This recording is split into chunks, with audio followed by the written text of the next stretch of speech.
திமுக கொத்தூஸ் நல்லா கதருங்க அப்படின்னு சமூக வலைதளத்தில் மிகப்பெரிய அளவில் தாவேகாவினுடைய தொண்டர்கள் விர்ச்சுவல் வாரியர்ஸ் வந்து பெரிய அளவுக்கு கேலியும் கிண்டலும் செஞ்சிகிட்டு இருக்கிறாங்க. இது ஒரு சைடு நடந்துகிட்டு இருக்குது. இன்னொரு புறம் பார்த்தீங்கன்னா மேற்கு வங்காளத்தில் என்ன மாதிரியான சம்பவங்கள் நடந்துகிட்டு இருக்குது, சிஜேபி காக்ரோச் ஜனதா பார்ட்டி எப்படிப்பட்ட முன்னேற்பாடுகளை ஏற்பாடு செய்து கொண்டிருக்கிறாங்க பிஜேபிக்கு எதிராக. அவங்க பிஜேபிக்கு எதிராக அப்படிங்கிறத தாண்டி ஒட்டுமொத்த சிஸ்டத்துக்கு எதிராக பண்ணிகிட்ருக்கிறாங்க. இன்னொரு புறம் பார்த்திங்கன்னா நீட்டு வினாத்தாள் எத்தனாவது முறை கசியுது அப்படிங்கிறதே நினைவில் இல்லாத அளவுக்கு அது கசிஞ்சிக்கிட்டு இருக்குது. பல கோடி ரூபாய் பிஸ்னஸாக அது மாறி இருக்கிறது. இன்னொரு புறம் சிபிஎஸ்சி வினாத்தாள் கசியுது.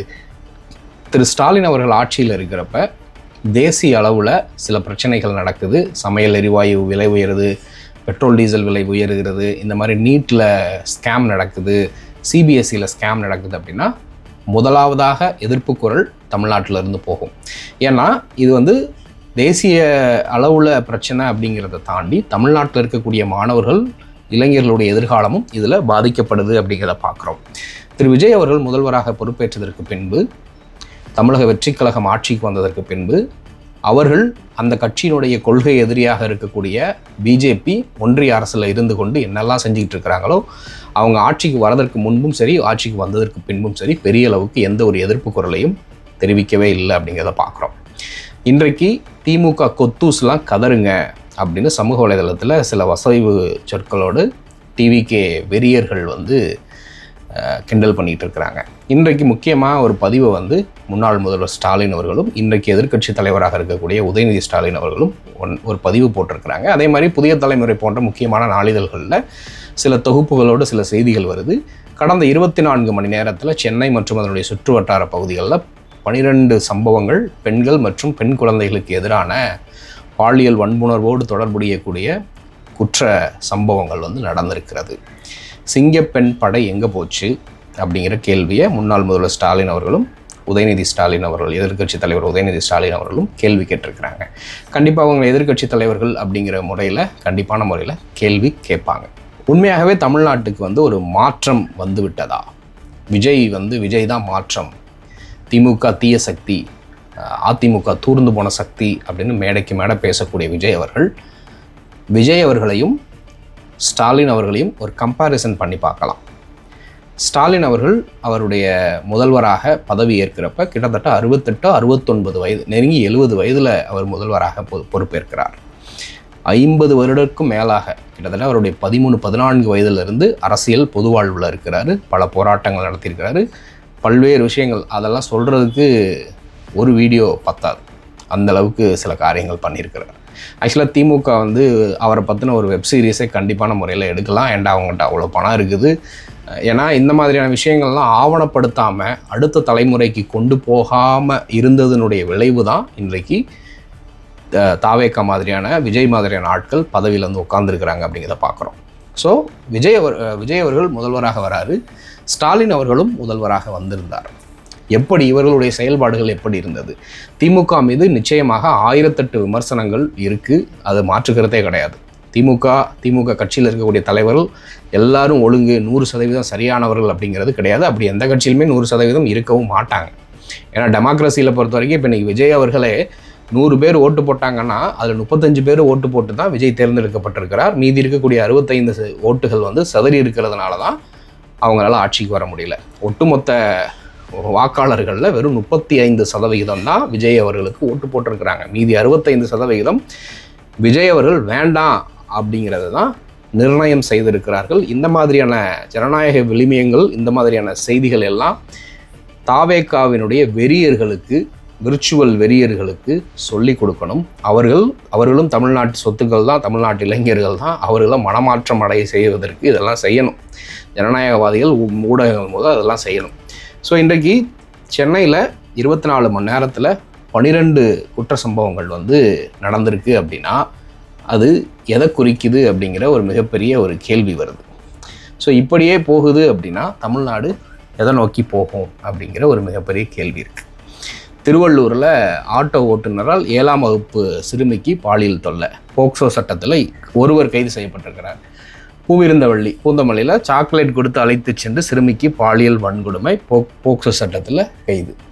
மணிமங்கலம் மேற்கு வங்கத்தை சார்ந்த கட்டுமான தொழிலால் சிறுமிக்கு பாலியல் கொடுமை. மயிலாப்பூரில் வீட்டுக்குள்ளே நுழைஞ்சு சிறுமியிட ஆபாச சைகை காட்டி ஒரு இளைஞர் வந்து பண்ணிருக்கிறார். அவரும் போக்சோவில் கைது செய்யப்பட்டிருக்கிறார்.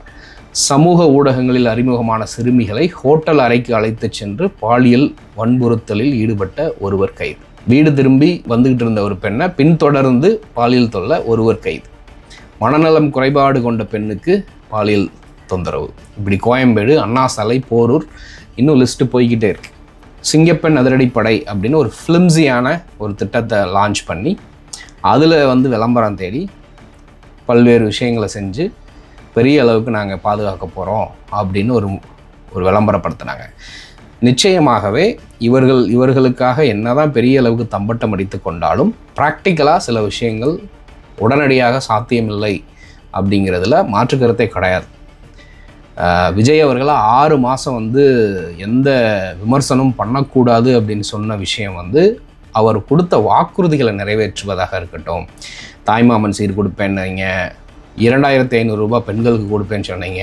இது மாதிரி பல்வேறு வாக்குறுதிகளை அள்ளி விட்டு தான் நீங்கள் ஆட்சிக்கு வந்தீங்க.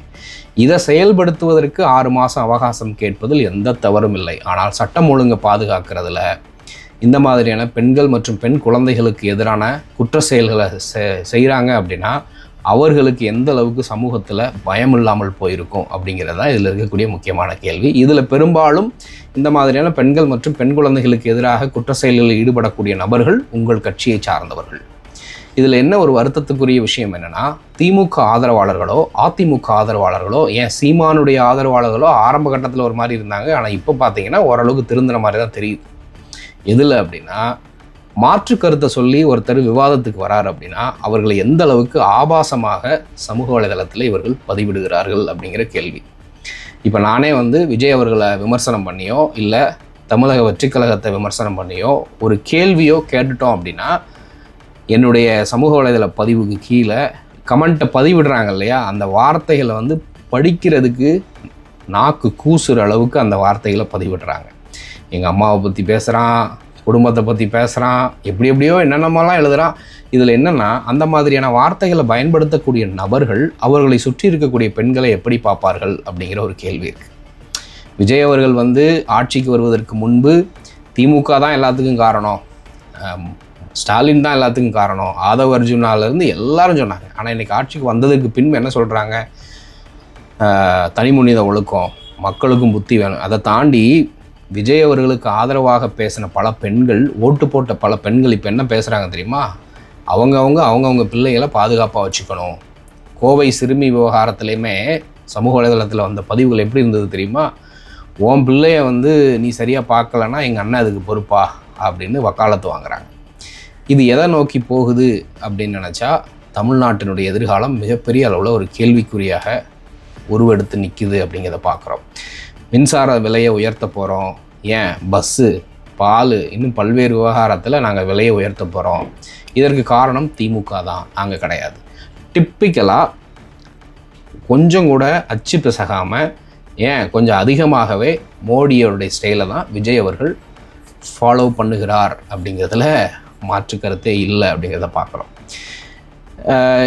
என் சைடில் சரி, என் குடும்பத்தில் சில சைடு என்னுடைய நண்பர்கள் பலரும் பார்த்தீங்கன்னா திமுக ஆதரவாளர்களாக இருந்தது. 10 பேரில் கிட்டத்தட்ட 8 பேர் திமுக ஆதரவாளர்கள் தான். திமுக தான் கடந்த தேர்தலில் ஓட்டு போட்டிருக்கிறாங்க. அவர்கள் பெரும்பாலும் சொன்னது என்ன அப்படின்னு பார்த்தீங்கன்னா, எங்களுக்கு ஸ்டாலின் மேலே எந்த கோபமும் கிடையாது, திமுக ஆட்சியுமே நல்லா தான் பண்ணிகிட்ருக்கிறாங்க, திமுகவில் சில அதிருப்திகள்லாம் இருக்குது, சில அமைச்சர்களுடைய செயல்பாடுகள் எங்களுக்கு பிடிக்கலை, சில மாவட்டங்களில் சாதிய பாகுபாடுகள் இருக்குது, ஒரு குறிப்பிட்ட சாதியினரே மாவட்ட செயலாளர்களாக இருக்கிறாங்க, ஒரு குறிப்பிட்ட சாதிக்காரங்களே அமைச்சர்களாக இருக்கிறாங்க அப்படின்னு பல குறைகள் சொன்னாலும் எங்களுக்கு திமுக மீது பெரிய அளவுக்கு இல்லை. திமுகவை தவிர்த்து தமிழ்நாட்டை இந்த அளவுக்கு சிறப்பாக மாநில உரிமை, மாநில சுயாட்சி, இந்த மாதிரியான விஷயங்கள் தமிழுக்கு கொடுக்கக்கூடியது, தமிழர் உரிமையை பறிக்கக்கூடிய பாஜகவை எதிர்த்து செய்யக்கூடிய அரசியலில் திமுக ஈட எந்த கட்சியும் கிடையாது. ஆனாலும் விஜய்க்கு வந்து ஒரு மாற்றாக நாங்கள் இந்த ஒரு தடவை ஓட்டு போட போகிறோம் அப்படின்னு பெரும்பான்மையான நபர்கள் சொன்னாங்க. அவர்கள் போட்டது, அவங்க எல்லாருமே இப்போ வந்து வருத்தப்படுற அளவுக்கு விஜயினுடைய செயல்பாடுகள் இருக்குது. ஆம் ஆத்மி பார்ட்டி ஆரம்பிக்கிறப்ப அரவிந்த் கெஜ்ரிவாலை சுற்றி இன்டலெக்சுவல்ஸ் இருந்தாங்க, சமூக செயற்பாட்டாளர்கள் இருந்தாங்க. கவர்மெண்ட் பியூரோக்ராட்ஸ் நிறைய பேர் வேலையை ரிசைன் பண்ணவங்க, ரிட்டையர் ஆனவங்க எல்லாம் வந்து சேர்ந்தாங்க. ஏன் அவரே வந்து ஒரு பியூரோக்ராட் தான். ஐஆர்எஸ் பொசிஷனில் இருந்து தான் வாலண்டரி ரிட்டையர்மெண்ட் கொடுத்துட்டு கட்சி ஆரம்பித்து ஒரு 10 வருஷம் போச்சு. இப்போ என்ன நிலைமையில் இருக்குது அப்படிங்கிறது எல்லாருக்கும் தெரியும். ஆனால் விஜய் அவர்கள் கூட இருக்கிறவங்கெல்லாம் யார்? ஆதவர்ஜுனும் 1008 விமர்சனங்கள் திமுக மீது வைத்தாலும் அவர் வந்து எப்படிப்பட்டவர், அவருடைய குடும்ப பின்னணி என்ன, அவருடைய தொழில்கள் பின்னணி என்ன அப்படிங்கிற கேள்வியெல்லாம் நோண்டி பார்த்தா ஊழலை பற்றி பேசுவதற்கெல்லாம் அவருக்கு அருகதையே கிடையாது அப்படிங்கிறத பார்க்குறோம். ஒரு மாற்றம் வந்தால் நல்லா இருக்கும் அப்படின்னு பலரும் ஓட்டு போட்டு இன்றைக்கி விஜயை கொண்டு வந்துட்டாங்க. ஆனால் அப்பேற்பட்ட ஒரு வாய்ப்பை விஜய் எப்படி பயன்படுத்துகிறார் அப்படிங்கிறது தான் ஒரு முக்கியமான விஷயமாக இங்கே பார்க்கணும். ஸ்டாலின் அவர்கள் 70 வயதில் முதல்வராக வராரு. ஆனால் அவருடைய வயதுக்கு மீறி அவர் எப்பேற்பட்ட உழைப்பை இந்த தமிழ்நாட்டுக்கு கொடுத்தாரு. 5 வருடத்தில் இரட்டை இலக்க பொருளாதார வளர்ச்சி. விஜயினுடைய அமைச்சரவையும் ஸ்டாலின் அவர்கள் உருவாக்கி வைத்து ஒரு கட்டமைப்பு வச்சுட்டு போயிருக்காங்க இல்லையா, அதை கரெக்டாக பண்ணாலே போதும், எந்த பிரச்சனையும் வராது. ஆனால் இந்த சட்டம் ஒழுங்கு, பெண்களுக்கு எதிரான குற்றங்களில் ஈடுபடக்கூடிய நபர்களுக்கு தைரியம் எங்கேருந்து வருகிறது? ஒரு சாதாரண ஒரு பெண்ணை, ஒரு குழந்தைய வக்கர புத்தியோடு பார்க்குறான், கை வைக்கிறான்னு நினைக்கிறப்ப சமூகத்தில் அரசு சரியாக இல்லை அப்படின்னா மட்டும்தான் அவனுக்கு அந்த தைரியமே வரும். விஜய் அவர்கள் வீட்டுக்குள்ளே முடங்கி கிடக்கிறாரு, இல்லை கோட்டைக்குள்ளே முடங்கி கிடக்கிறாரு. அவருடைய சக நண்பர்கள், திரைப்பிரபலங்கள் எல்லாரையும் பார்க்குறதுக்கு, ஃபோட்டோ எடுக்கிறதுக்கு நேரம் இருக்குது. இதை லிட்ரலி மோடி பண்ணுவார். டெல்லியில் விவசாயிகள் உயிரை கொடுத்து போராடிட்டு இருந்தாங்க 1 வருஷத்துக்கு மேலே. ஆனால் அவர் நடிகர்களோட ஃபோட்டோ எடுத்துக்கிட்டு இருந்தார். அதே தான் விஜயும் இப்போ பண்ணுறாரு. தமிழ்நாட்டை அழகாக கொஞ்சம் கொஞ்சமாக உத்தரப்பிரதேசம் பாஜக ஆட்சி செய்யக்கூடிய மாநிலங்கள் மாதிரி மாற்றிக்கிட்டு வராங்க. 1008 சப்பக்கட்டு கட்டினாலும் இந்த சட்டம் ஒழுங்கு விவகாரத்தில் உங்கள் கையில் அதிகாரம் இருக்குது. காவல்துறை அதிகாரிகள் உங்கள் கையில் இருக்கிறாங்க. நீங்கள் நினச்சா காரியங்களை செய்ய முடியும். ஆனால் செய்ய மாட்டாங்க. அதை தாண்டி அவர்களுடைய கட்சிக்குள்ளேயே எத்தனை கிரிமினல்கள் இருக்கிறாங்க அப்படிங்கிறது நாளுக்கு நாள் செய்திகளில் வந்துக்கிட்டு இருக்குது. ஸோ தொடர்ந்து இதை குறித்து பேசலாம். இதை குறித்து நீங்கள் என்ன நினைக்கிறீங்க அப்படிங்கிறத மறக்காமல் கமெண்ட்டில் சொல்லுங்கள். நன்றி.